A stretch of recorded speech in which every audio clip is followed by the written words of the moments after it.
It's Friday Night Writes with the Stop Writing Alone community. I'm Nicole Rivera, and I'm here every single week sharing prompts, exercises, and writing prompt parties for you to be inspired for the whole weekend through.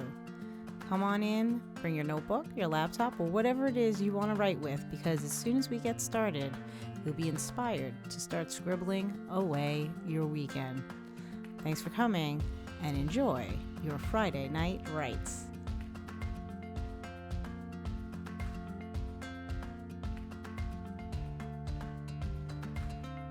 We are here. We've got a group of 6 of us that are going to write together tonight. We have selected the sticks from the Writer's Toolbox, which is by Jamie Cat Callan, and I'll put a link in the show description if anybody wants to get their own copy. But it's a really, really fun writing prompt tool. I've done it a bunch of times on the YouTube channel, and we've done it a lot in community. But before I get started, I want everybody to get a chance to really quickly introduce themselves to each other and to whoever may be watching us. So Jackie, you are up in the top corner for me. Why don't you give it a shot and introduce? Gotcha.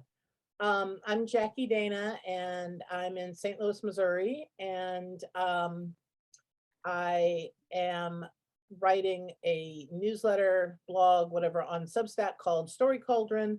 And today I just launched chapter 1 of my new novel on Story Cauldron, which is being serialized. So it's like every week there'll be a chapter until whenever that's done. And it's sort of already written, but it's still under being revised. So it's sort of, I'm not writing as I go, but I kind of am. So very exciting. And I'll definitely put that link in the show description because we're very excited. And the first chapter is amazing, which is, like you said, out and about into the world. So congratulations. This is a big day. And Susie Taylor, please introduce yourself to the viewers at large. Well, you did, so I don't have to. I mean, that's just your name. Give us more. I'm Susie Taylor. I am coming to you from Indian Lake, Ohio. And I write a blog. I'm a freelance writer and a wannabe fiction writer. what's your blog? Sticks and Stones, which breaks all the rules because the words are spelled wrong and there's hyphens. And so we can put the link somewhere in the else. Show description as well. And I don't want you are not a wannabe fiction writer. You have written plenty of incredible fiction that I have witnessed, so you can no longer say that you are a fiction writer. Al, how about you? Al Carter? I'm Al Carter, as you just heard. I am coming to you from Kitchener, Ontario, Canada. I am a writer, ghostwriter, and editor. I have a website. It's ALLENCARTER.CA, ALLENCARTER.CA, 2 L's and an E for Allen, but it'll be on the bottom. In the next month, I haven't told anyone yet, but the author of the last book I edited, Ouch, will be in North America, and he doesn't know it yet, but I'm going to be joining him on his little tour. I'm sure I will. Excellent. So exciting. Big news. Yeah. So we'll put your link in the show description as well. Okay, great. Quintus, how about you? Quintus Ashby. Yes, I'm Quintus Ashby. I was born in South Africa, but now I live in Taiwan, right in the center, in a city called Yunlin. I've been in Taiwan since 2003. I write a lot of stuff. I've been a staff writer for a children's magazine called Rainbow Time, which is a children's English learning magazine, which comes out every month.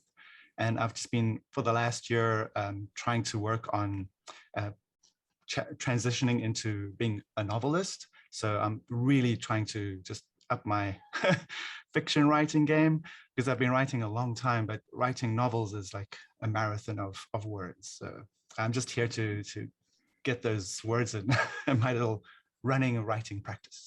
I love it. I love it. Yeah. And Rainbow Time does sound really familiar to me. So you said it's a learning magazine here in the States? Here in Taiwan. Oh, in Taiwan. Okay. I'm wondering if it's an offshoot of one of the ones that we have over here. No, It's it its own- started off as a school magazine, like Yeah. a little newsletter, and then it just kind of blossomed into like illustrators and staff Oh, writers. and- wonderful. yeah, Wow. Yeah. pretty cool. Oh, that is pretty cool. Yeah. I'm an education geek, so I love anything that sort of sprouts from there. And Linda, how about you? Welcome, Linda Gold. Thank you. I'm currently not doing anything. I'm trying to get motivated to write. So that's why I joined this today, because I'm so lazy. I just put on Netflix and I stay on the couch all day. That's not With that- laziness. That's inputting story. You are filling the cup. You are filled with inspiration. I am, everyone here that knows me knows that I am a sucker for screen story in all forms, television and movies and everything. And it really does always, it really helps me, you know, and when in those times that I'm feeling overburdened and overworked, I can really just veg out, as most people say, but it does feel like a practice in studying story. We've often talked in the Happy Campers Club about the save the cat structure and how we are often surprised when we look at our writing and can see that we're hitting the beats. And I think that's just from constant exposure to story. So if you keep exposing yourself to story, you are going to start to naturally find the rhythm of it. So yeah, please don't, anyone that knows me knows I'm going to be not allowing anyone to put themselves down. We're going to lift each other up. And now my son is printing something. Say Is that hello. a dot matrix printer? Right next to my microphone so that it's really loud. Oh, it's a number block. He probably made it himself. Nice. Very nice. Okay, he'll be in here in a second to get it. So let me explain to you all the writer's toolbox sticks. I don't know what Jamie Cat Callan called them originally, but she has inside the writer's toolbox these 3 sets of popsicle sticks that have, you may be able to see 3 different like color tabs on top. Right. Because there are 3 different types of popsicle sticks and they all have little sentences on them. So the light green, nearly impossible to read, especially for someone like me, has an FS on it, and that stands for first sentence. And so what we do is we pick a stick, we get a first sentence that we will all write down, and I will set the timer for about 5 minutes. And we will take that first sentence and write the beginnings of a story using that first sentence as our prompt. Now, when the timer goes off, we are not done yet with that story. It's simply that we are going to pick another stick, and that is the one that is blue. And that has an NS on it for non sequitur. And this is going to have usually a phrase. I don't think it's a complete sentence most of the time. That is something that we will be challenged to incorporate into our story moving forward. So we will get another 5 minutes on the clock, and you will be wherever you are in your story. And then I'm going to give you a phrase, and you're going to try to get that phrase into your story. And after those 5 minutes are up, there will be one more stick, and that is the LS, the dark brown stick, the last straw. And it is similarly either a phrase, sometimes this one's a sentence. And you will be challenged to continue your story and incorporate that somewhere in that last blob. So the non sequitur and the last straw don't have to be written immediately. They just have to be incorporated into those times. And please don't get totally stressed if the timer goes off and you're like, oh, I didn't get my non sequitur in yet. You know, like we're all trying to. What's very interesting and fascinating about this whole prompt tool is when you get that first sentence, you start going somewhere. And no matter what your plan was, the non sequitur is going to turn you and challenge you to go in a different direction. So even if you don't get the non sequitur in, you're already getting the benefits of it because you're writing to this challenge. And then the same thing goes for the last straw. So does that make sense? I mean, I'll explain it as the timers go off each time. But but it's for now, the first bit is I'm going to read a first sentence. We're going to write it at the top of our page, whether we're typing or handwriting. And we're going to be given 5 minutes to write using that as our first sentence. Cool. Okay, now comes the real challenge of Nicole reading the very light green words. Let's see. Sound it out. You're going to be great. Oh no, I've gotten this one too many times. I'm vetoing Amy Gerstein. Okay. Oh goodness, this one's long. All right. I hope we didn't get this one. All right, ready? It says, on Tuesday, Margaret told me she liked the little oranges with the seeds better than the ones I bought. I hated her for that. On Tuesday, Margaret told me she liked the little oranges with the seeds better than the ones I bought. I hated her for that. So it's actually 2 sentences because it's a period in there. Can you guys even read that? I don't think so. It's so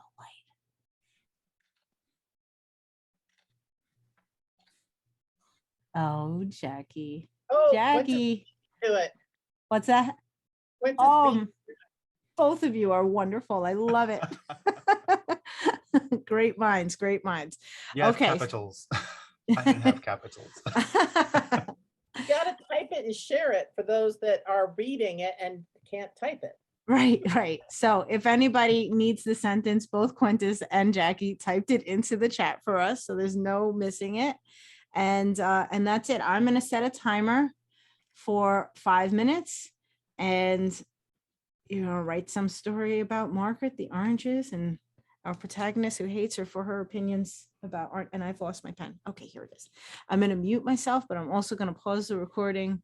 This way, this thing doesn't go on forever and always. So, happy writing. Here's another 5 minutes.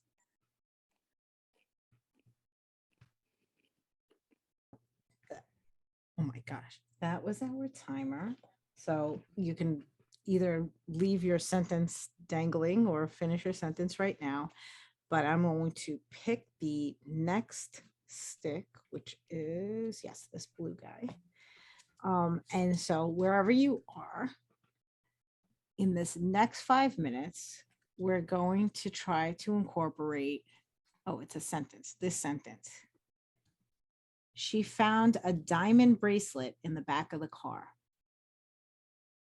She found a diamond bracelet in the back of the car. And so you don't have to write that right now, but you're going to continue with what you were doing. And you have 5 minutes. That sounds like really threatening. You have 5 minutes to try to get that get your story to that. And then I will have one more for you after the 5 minutes. So good luck. Okay, so that was our 5 minutes for the non sequitur. And now the last stick is going to be the last straw. What? The last straw. Goodness gracious. Sing it, Nicole, sing it. It's the final straw. Exactly. Don't mess up my you here, Nicole. What's that? I've got a good roll here, so don't mess me up. I won't mess you up. I won't mess you up. Okay, your last straw. Is this upside down? It's upside down. Okay. Is now wherever you are, you're going to try to fit this in. The time he caught a fly ball. Does not work for me. The time he caught a fly ball. So it's just the phrase. And so two jobs right now. So I'll actually give you guys 6 minutes. I'm so generous. I'll give you 6 minutes because what you want to do now is try to make that happen somewhere in your story and also try to wrap it up in some way. Good luck? Question mark, question mark. The time he caught a fly ball. Good luck. That's all I'm going to say. I'm sorry. I'll say I'm sorry. I'm sorry. It's too late to apologize. There we go. Too late. Quintus has a whole soundtrack ready for us. I love it. Okay, let me put 6 minutes on and I will mute myself again because Lord knows I'll be cursing through this. It's time.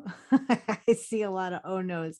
If you need a minute, if you need a second to wrap up, that was the timer for the 6 minutes.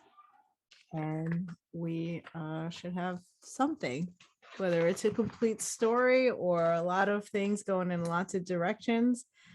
I'm curious, Quintus and Linda, what did you two think of the stick process? Even before we get into the stories, what did you think about these interruptions in your flow of writing? They were almost impossible to do anything with. Yeah. Yeah, it's really it's an acrobatic feat of fiction for sure to make these twists and turns. How about you, Quintus? How did you feel? I love them because I have a background in improv. So when we get up on stage and someone says, "Oh, hello, alien robot," you say, "Yes." And hello to you, alien explorer. Right. You just keep adding. There's no way you can say no, this is not happening. Like, Right. So whatever you give on whatever the sticks give, you gotta go. Yes, and it's gotta go. Yes. Okay. How am I going to jump and justify? So I just out of curiosity, Quintus, did you seek out improv as a writer, like in order to work that level of creativity, or was that something you were just always into alongside your writing? Well, my background is in the performing arts. So I danced with a ballet company and I danced with cats. And then after an injury, I just retired from dancing at the old age of 28. And jeez, man, decided to become an English teacher in Taiwan. And then I just needed to get back on stage and do stuff. And the only thing I could find was an improv group. So I joined an improv group, and 2 years later, I said, okay, that's enough, because now I'm married and I have kids. I don't have time to go off improving and playing while my wife's at home looking after the kids. So I was like, no, family first, and then improv. I can still improv with my kids. Right. It's great. I asked just because it's often a suggestion for writers, to really free yourself to go into improv.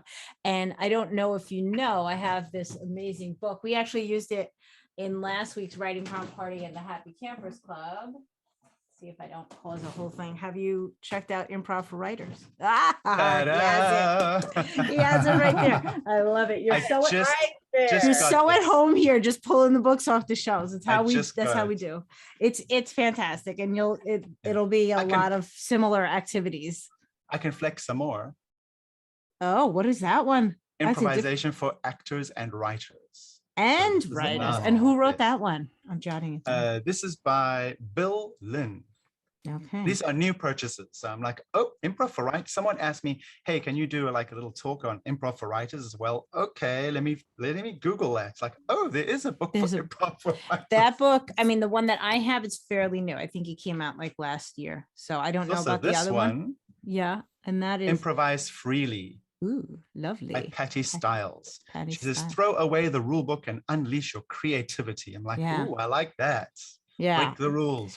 I have not yet been brave enough to do a live improv class because I'm an introvert at heart. I can't even imagine, but I keep telling myself that's my next challenge. I have to give it a shot. You're a teacher. You improvised all the time. That is so true. There is something that I need to click in my brain to remind me that was a stage of sorts, and that there were people, and that like anywhere I go, I can sort of, because I would do talks even in front of rooms full of teachers. I did a lot of professional development for the district, and even went to conferences and things like that. But I think that vulnerability really of the creative act, something that's not planned is I just want to scream.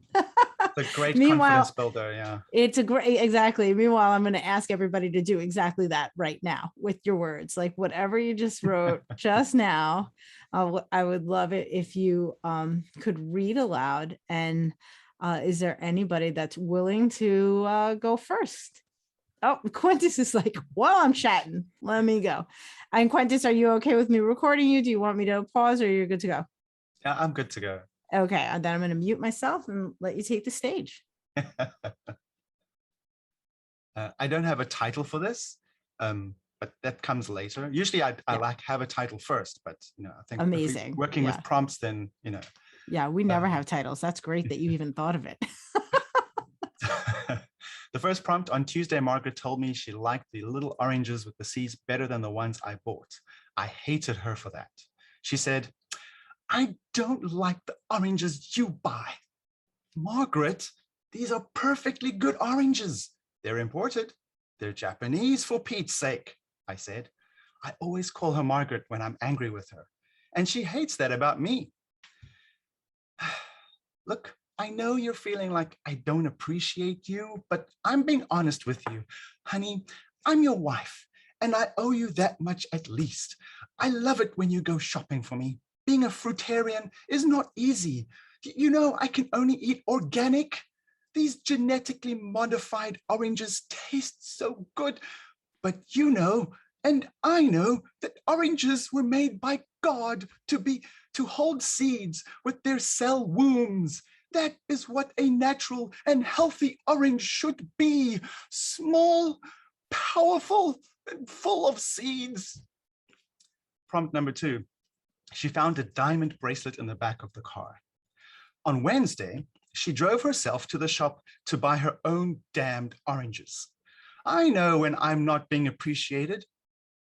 Ever since Margaret decided to veer away from eating like a normal human being, she's become selfish, self-centered, and overly fuzzy. I can't live an ordinary human life without milk or without meat. I'm not some nut-loving monkey in a tree with a banana in one hand and a "thou shalt not eat animals" sign in the other. This woman is driving me crazy. Anyways, so Margaret comes home all sad on Wednesday after her shopping trip. Ha, I think. Not so happy now to do your own fussy shopping, huh? You try finding organic fruit in a city filled with actual human beings. So Margaret stands there in the kitchen at the chopping board. She's chopping up her small stash of organic vegetables to make one of her disgusting green smoothies. She looks at me and says, "Do you still love me, Marcus?" Marcus, what is going on? She only calls me that when she's really pissed at me. Of course I do. You know that. We've been married like since almost a decade, right? It's a long time to spend married to someone you don't love, don't you think? "Can you explain this then?" she asks me. She pulls out a diamond bracelet and throws it at me. And then prompt 3, the time he caught a fly ball. "I once caught a fly ball. I thought I was so lucky at the time. That was the day I met Margaret, way before she decided to go all uber vegan on me. I caught that bracelet easily. Shoot. I read the letter you wrote to her, attached to this bracelet.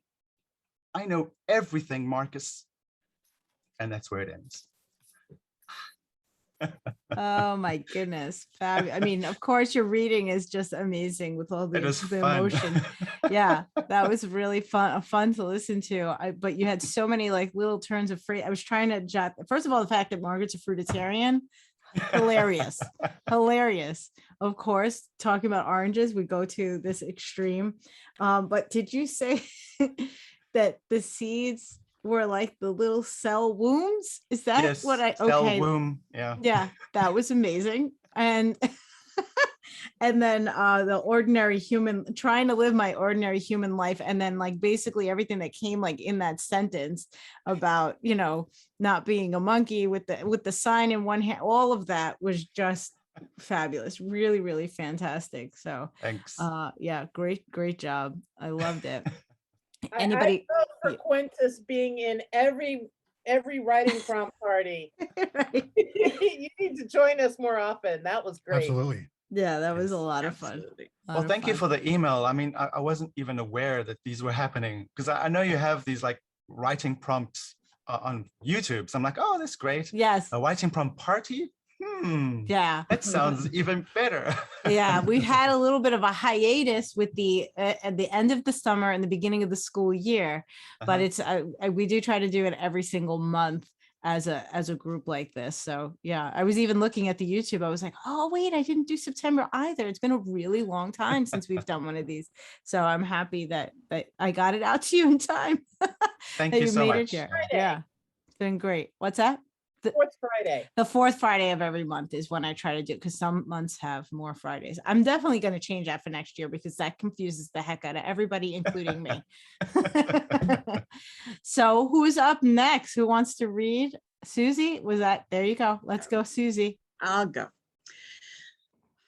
On Tuesday, Margaret told me she liked the little oranges with the seeds better than the ones I bought. I hated her for that. She never likes what I do. Sometimes I think she decides she's going to disagree with me just because she's my older sister, because she likes to boss me around, because she knows I'm stuck in this house with her and can never leave. Well, I could leave, but that would mean leaving her alone, and I can't do that. I promised Mommy and Poppy I'd take care of her after they were gone. I never anticipated they'd both leave at the same time. Oh, they didn't die. They're in Cozumel. They decided about 6 years ago that they'd had it with this middle-class, Midwestern, midlife way of living, and they decided to live someplace else. I don't blame them, but I just wish I'd had some warning. The morning before I was supposed to marry Jackson, they came to me and told me they wouldn't be able to attend my wedding. Their flight was leaving in 4 hours and they needed a ride to the airport. But Mommy, why don't you drive yourselves and leave the car in the long-term parking lot? I asked, rubbing the sleep from my eyes. Because, dear heart, we aren't coming back. But Mommy, I'm getting married tomorrow. Aren't you going to see me walk down the aisle? That's when Poppy seemed to come to life. Stephanie, you know you shouldn't marry that man. He's a clown. How is he going to take care of you and Margaret? Daddy, he is a clown. That's his job. He makes people smile. You're making me laugh. He makes people smile, and he's not going to have to take care of me or Margaret because I have my own job and Margaret isn't coming to live with us. Well, dear, that's where you've got it wrong. We aren't taking Margaret with us. And you know darn well she can't live on her own, what with that steel rod she's got shoved up her butt. Charles, it's not up her butt. It's to fix the curve. It's in her back. It's to fix the curve in her back so she doesn't walk around all tilty and stuff. Mama corrected her husband. Whatever. I piped up. How can you afford to leave, especially on your pension? Well, that's thanks to your mama. The other day when the senior transportation bus took her to the grocery store, she found a diamond bracelet in the back of that van. We sold it. And now we're going to Cozumel. We'll live on the beach and play catch. You did pack our ball gloves, right, dear? Daddy, what am I supposed to do? Well, as I see it, you got two choices. Either marry Jackson, and move yourself and your sister into his trailer, or dump the clown and stay here with Margaret. You two can look after each other. I tried to stop the tears from rolling down my face. Jackson would never go for letting Margaret live with us. That's why he was marrying me in the first place. He hated Margaret and he wanted to get me away from her. Okay, dear heart, Mommy asked. You don't have to decide right away, just before the ceremony, tomorrow. They turned and shuffled out of my room and started talking about all the things they were going to do on the beach. Some of them I wish I hadn't heard, but catching a baseball was in there somewhere. So that's how I ended up living with my sister and sleeping in my childhood bedroom with bright flower wallpaper and a pink bedspread without the clown of my life, hating every second, getting yelled at for every decision I'm forced to make, wishing I could pull that damn rod out of her butt and watch her deflate right before my eyes. That's it. Oh my God. I want to just remind everyone that this is the woman who said that, she wasn't a fiction writer about 10 minutes ago. Holy moly, Susie, where do I begin? I started like jotting little notes of things like right away. Like I love the way you introduced the character just right in the beginning, as in that complaining voice of like, this is who I am. I'm the older sister and everything. And that was just really, really great. But I mean, there was so many different, I just wrote, he is a clown. Because that was just like such a great reveal that he was actually a clown. And then the rod up her butt, like the voice you had in this quick little time, you had different characters with different voices, and just the way they spoke was so telling. So that was really, really amazing. Yeah, I stopped writing, but like to not have the clown of her life at the end was, I mean, such a beautiful way to end that story. That was ridiculously awesome. Yeah, I love it. that. That's Thank you. great. Thank you. Yeah. That I would not have expected. Like if you just shared stories, I would not have expected that to come from Susie. I'm flabbergasted. I was bright red as I was laughing. I could see it So on funny. the camera. Oh, that was good. That was so good. Really. There were no hints that it came from prompts. It was just a story. That's true too. Yeah, it was really, really flowed so well that, and it is a lot of fun when they get hidden in there. Yeah, when you got to the point of the diamond bracelet, I was like, whoa, we've been going this long without any prompts. That was another thing. It wasn't just that the prompts weren't necessarily visible. It was that so much of this richness was just from you without the encouragement of the prompts there. So yeah, fantastic job. I mean, so funny, so humorous. So yeah, which Thank is not easy. Awesome. So who's up next? I definitely don't want to read after all this, but go ahead, Jackie, go ahead. I don't know. I don't know if I can follow those two. That's a pretty tall order there. But let's see. My title is Writing Prompt Party 10/22/21. On Tuesday, Margaret told me that she liked the little oranges with the seeds better than the ones I bought. I hated her for that. Those oranges reminded me of Grandma. I was pretty sure Margaret was too young to remember her or the oranges, but I had clear memories of sitting in the wicker swing on the screened-in porch with Grandma, and she would tell me stories as she peeled the oranges for me. And for those few minutes that she unwrapped the fruit, always keeping the peel intact, and then split the sections and handed them to me, one by one, I was magically transported to other places where little girls fought dragons and flew in the air like Superman. But Grandma was gone, and the stories were lost, and I didn't like how eating those oranges made me miss her. I was grown up now, nearly old enough to have my own children to peel oranges for, and Grandma had been dead for well more than a decade, but that didn't make it any easier. If you want those oranges, go get them yourself, I told her as I left for work. Margaret was still in school finishing up her degree, and I had agreed to let her be my roommate. Usually it wasn't a big deal, but her little complaints had a way of adding up. Today I wasn't willing to deal with it. It was a long day, and I was fighting back a migraine when I dragged myself back home. I had several texts from Margaret near the end of the day, but I just couldn't bring myself to read them. Knowing her, she was telling me to pick up dinner on the way home, and if I got there without reading them, then I could escape the unwelcome chore. But when I walked through the door and dropped my bag on the kitchen chair, she came running up to me, her energy manic and overwhelming. Kath, you'll never believe what happened. I was taking a lift home and I found a diamond bracelet in the back of the car. I raised an eyebrow. Really? What did you do with it? She rolled her eyes. I told the driver, of course, and he was so surprised that for a minute he didn't even know what to do. We had to talk it through together.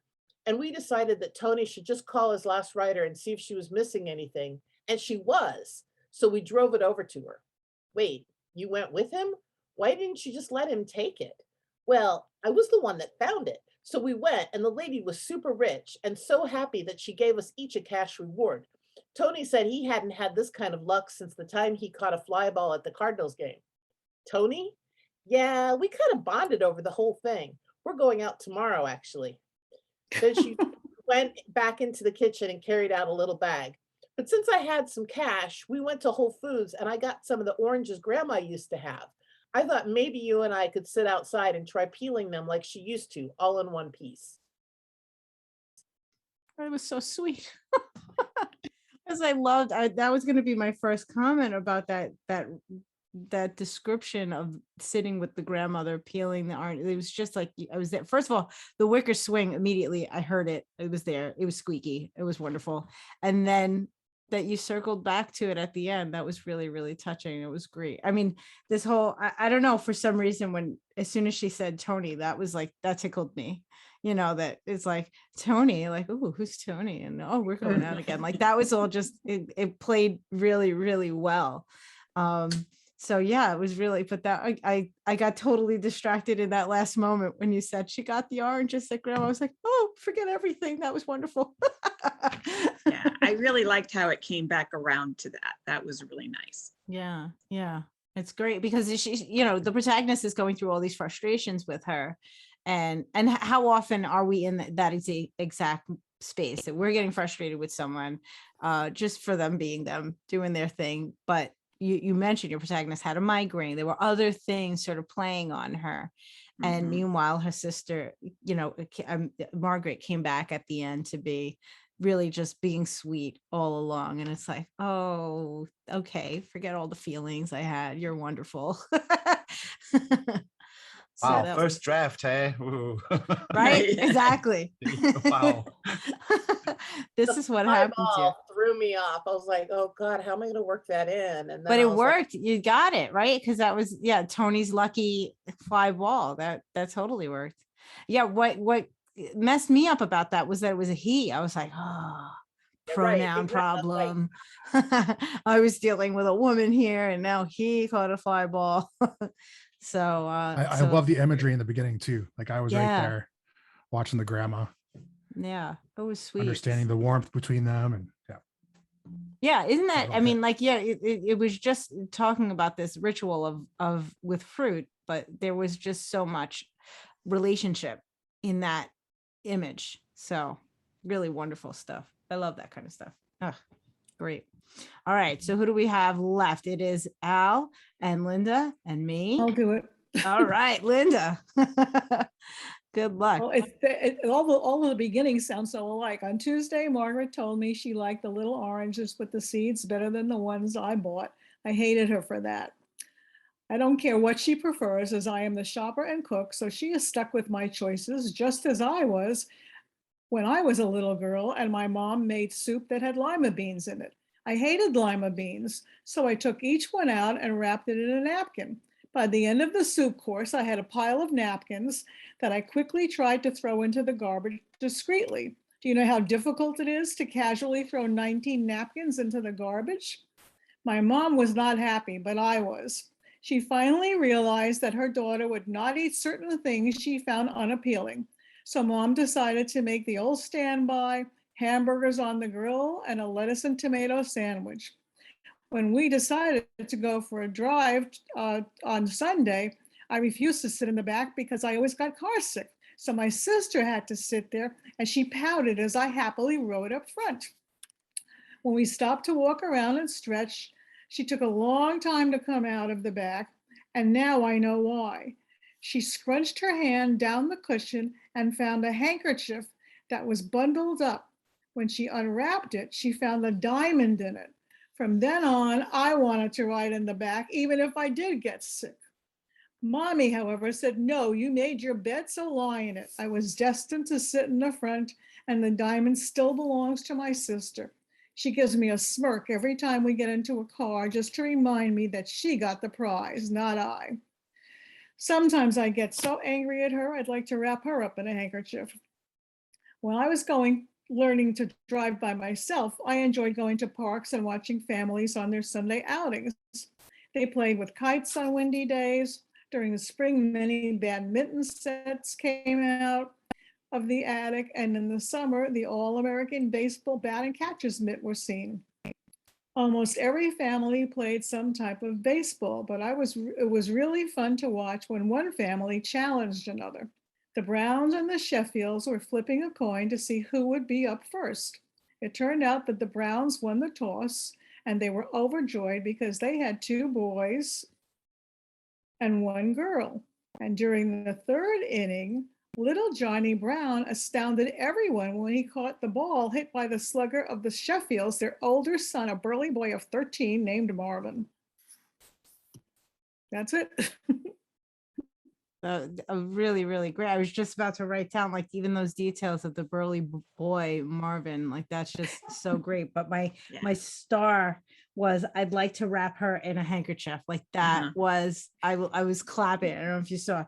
There's so much. The reoccurring handkerchief wrapping things was just really neat. I don't know if you did it intentionally or not, but it just felt like there was something going on there. And so when you got to that point of I'd like to wrap her in a handkerchief, it just felt like such a good punch to that repeated thing.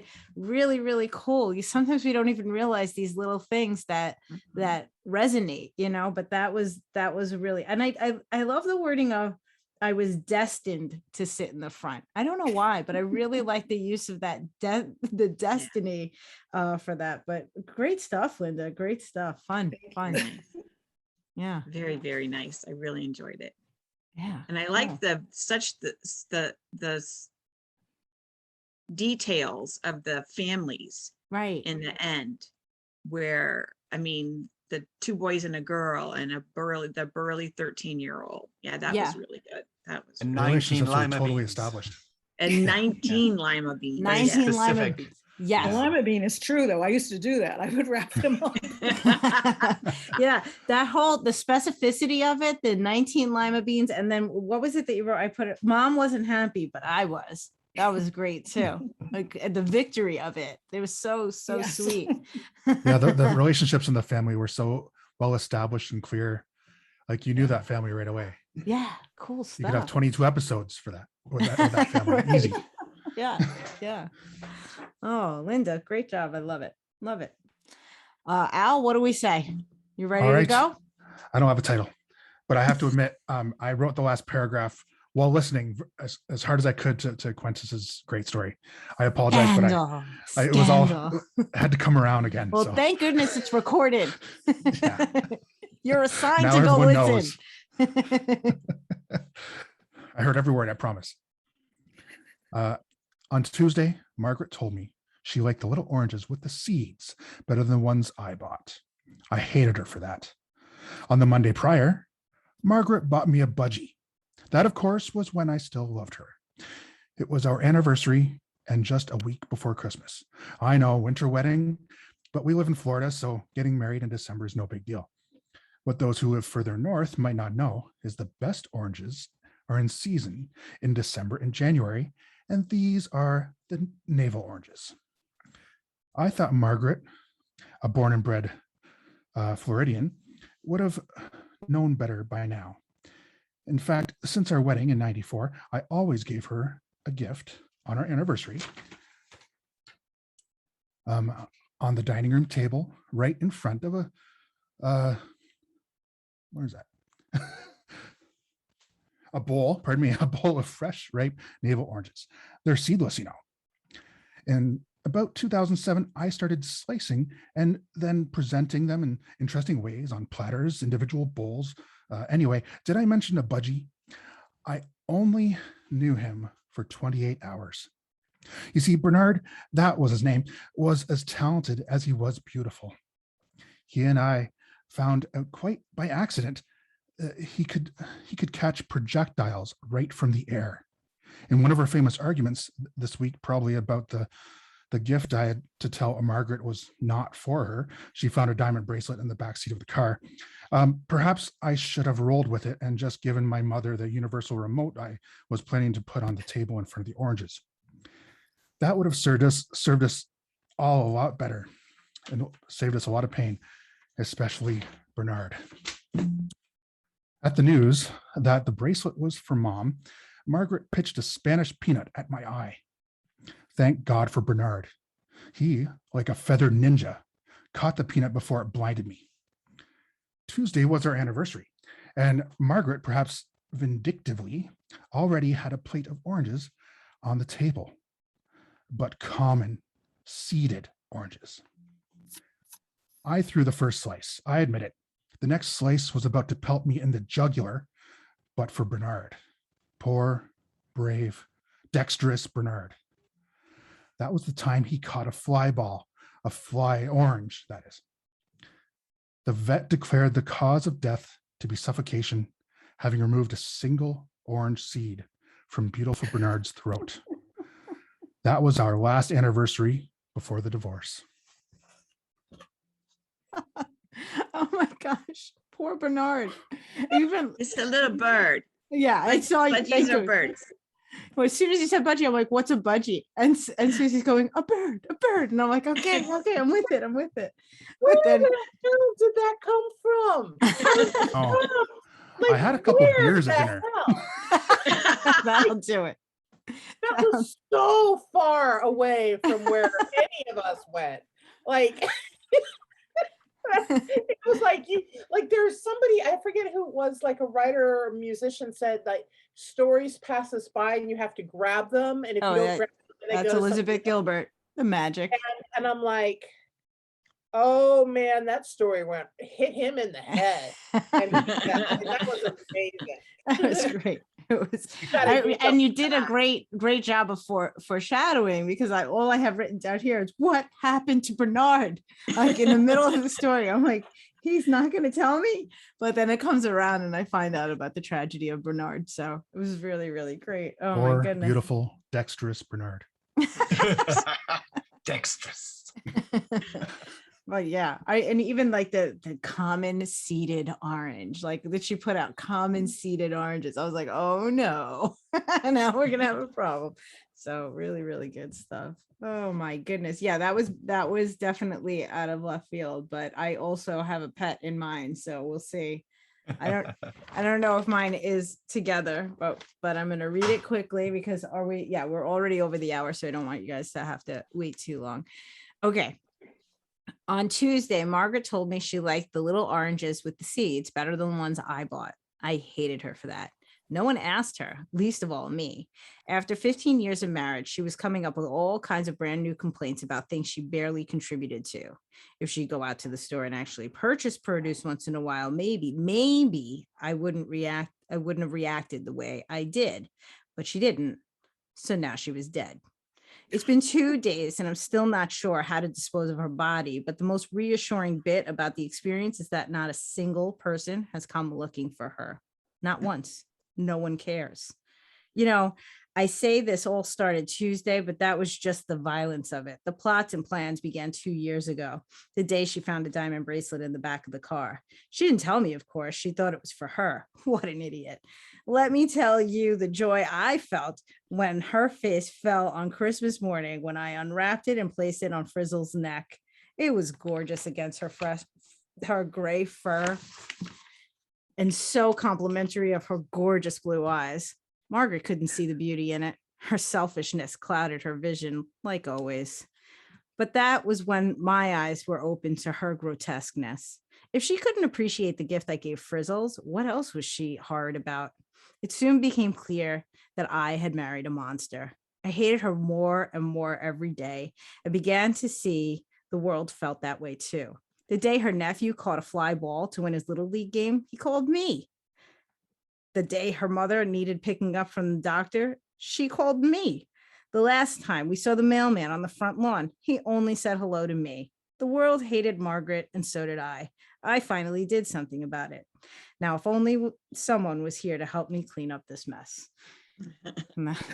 Oh man, Very, very, very good. It was pretty messed up. I A little dark, but yeah. It was pretty mean. No, I'm like, and now she was dead. that death came up in so many of our stories is hilarious. But I mean, the best part, it was like, you know, when he gives the bracelet to the cat or whatever, and then she's the monster because Right. she couldn't cope with it. Blighted by her. Who care because I gave the animal the diamond bracelet. Clearly, she's horrible. But it was nice because it was this opposition, like you're setting it up, like the protagonist is like, she's a horrible person and everybody hates her. But we're like, wait, but that was a way out of left field exaggeration. So it's like this tension because the narrator isn't reliable. Because you know, Right. like anybody's like, who would not be upset about that? Right. Right. You know? Exactly. But then to say she's a monster, you know, like that was so good. That was so good because it set it off. And so then the rest of the time you're like already kind of like not sure what to do. Yeah, that's But, So but nobody's missed her. nobody misses her. Maybe she was a monster. Right, right. In 2 days. 2 2 full days. days. Yeah, it was like the I hated her. Like the first thing that came to my head was I killed her, and I was like, in my mind, I was like, oh no, that escalated quickly. Now what? Now what am I gonna do? There are more sticks coming. And then the catching of the fly ball sounded like such an innocent thing. I was like, that doesn't work at all in this world. You put it in perfectly. It's great. Yeah, it works really well. You use it. Whew. Thank you guys. I enjoyed every one of these stories. These were all So did fantastic. There were no duds Yeah. tonight. Yeah. Very sticks. fun. The sticks are amazing. I don't know why, but we always get really good stories out Yeah. of them. Yeah. They're really such a wonderful little challenge. And I think that's it's really great. But I will share with everybody, we were debating as to whether or not we should use the amazing story generator. And as a demonstration, I put up this. And so what is it? After too many cups of coffee, an avid comic book collector befriends a lifelike android. So there's an extra prompt for everybody. If you still want to write this weekend, you can go write this story as well. But it's a completely different experience if I gave you 15 minutes to write on that versus this disjointed, like you thought you knew what was happening, but there's something else coming. And You could take these stories and you could do something with them as is, but you could tweak the prompts just a little bit to make them not, reminiscent if somebody has the writer's toolkit and, make the oranges an apple or, depending on what the story is, the diamond bracelet could be something else. Right. Publish them, you could probably publish them with the prompts, but, somebody might recognize it. Yeah. There aren't any sticks in that set. No, there's so- some beautiful stories in here. So definitely don't lose your stories. I think everyone did such a fantastic, wonderful job here. So love it. Did you write And that quote, Quintus? It's a Leonard Bernstein quote. Yeah, that's what I thought. Yeah. To achieve great things, 2 things are needed: a plan and not quite enough time. Yeah, there's definitely that aspect of that under the gun sort of feeling when you're writing here. You can't overthink stuff when the clock is ticking the way it is. So That's a great lesson to learn for all writers. Like, just get out of your own way. yeah, Like, absolutely. Believe in your think- talent, and your work will speak for itself. True. I think that's one of the things that has always that I've cherished about prompts, because it's sort of forced me into that. And so you can't do that too many times without realizing, like, oh, just like let yourself go, give yourself the moment, because look at what happens when you're unleashed in this way. So and you were all wonderful exemplars of that tonight. So I can't thank you all enough for coming tonight, and we will be doing this again next month. Actually, I'm going to look real closely at next month, because if it does fall on Thanksgiving week, I will shift the date. I won't do it on the Friday after Thanksgiving, and I feel like that's going to happen. That's happening, isn't it? You see, every time I think I'm getting my schedule groove, some holiday comes up and ruins it. We already So- had Thanksgiving in Canada. Oh, you guys. Sure. So I will, there will be another email. And for anybody that's watching, if you are not subscribed to the email, that link will also be in the show description, so that you can join us next time, because this has been wonderful not writing alone this weekend. Thank you all. I can't wait Bye. till we do this Thank you, again. Nicole. Thank Thanks. you. Thank Have a great you. Bye-bye. weekend. Cool. Great job, Bye. everybody. Bye, everybody. Bye. Bye-bye. Thanks for watching. Don't forget to subscribe, like, and share this video with your writer friends. And if you need anything else from Stop Writing Alone, head to stopwritingalone.com.